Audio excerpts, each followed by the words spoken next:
আসসালামু আলাইকুম রহমতুল্লাহ। আমি Mohammad Naim, Bangla Islamic history channel থেকে আপনাকে স্বাগতম। আশা করি আল্লাহর অশেষ রহমতে আপনারা সকলেই ভালো আছেন।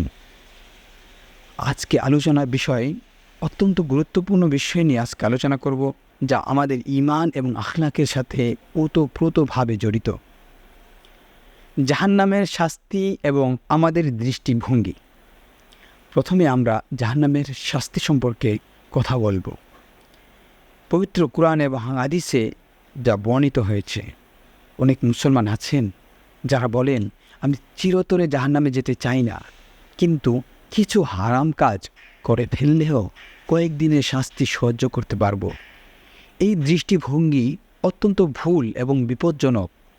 জাহান্নামের শাস্তির ভয়াবহতা আল্লাহ সুবহানাহু ওয়া তাআলা আমাদেরকে জাহান্নামের শাস্তির ভয়াবহতা সম্পর্কে সতর্ক করেছেন। সূরা আম্বিয়াতে আল্লাহ তাআলা বলেছেন, নিশ্চয়ই যারা আমার আয়াতসমূহকে মিথ্যা বলে মনে করেছিল, তারা আমার শাস্তি থেকে বাঁচতে পারবে না। জাহান্নামের সবচেয়ে সহজ শাস্তির বর্ণনা দিয়েছেন নবী করিম সাল্লাল্লাহু আলাইহি ওয়াসাল্লাম। তিনি বলেছেন, জাহান্নামের সবচেয়ে সহজ শাস্তি হলো পায়ের নিচে একটি আগুনের টুকরো রাখা হবে, যার ফলে মস্তিষ্ক ফুটো হয়ে যাবে। সহিহ মুসলিম। এখন চিন্তা করুন, যদি জাহান্নামের সবচেয়ে সহজ শাস্তি এত ভয়াবহ হয়, তাহলে এর পূর্ণ শাস্তি কেমন হবে?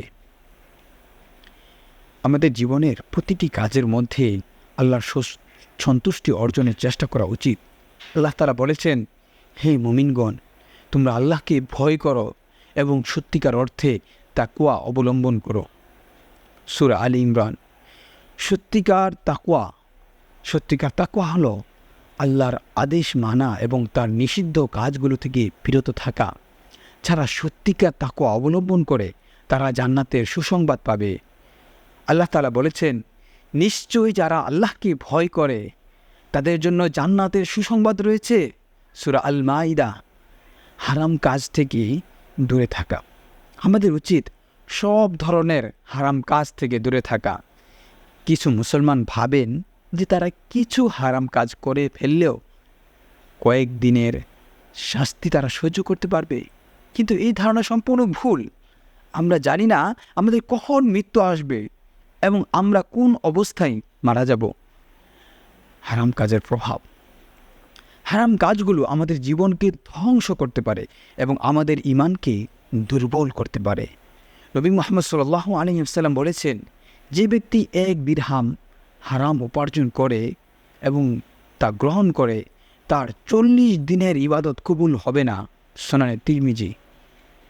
প্রিয় ভাই বন্ধুরা, আমাদের উচিত সব ধরনের হারাম কাজ থেকে বিরত থাকা এবং আল্লাহর আদেশ মানা।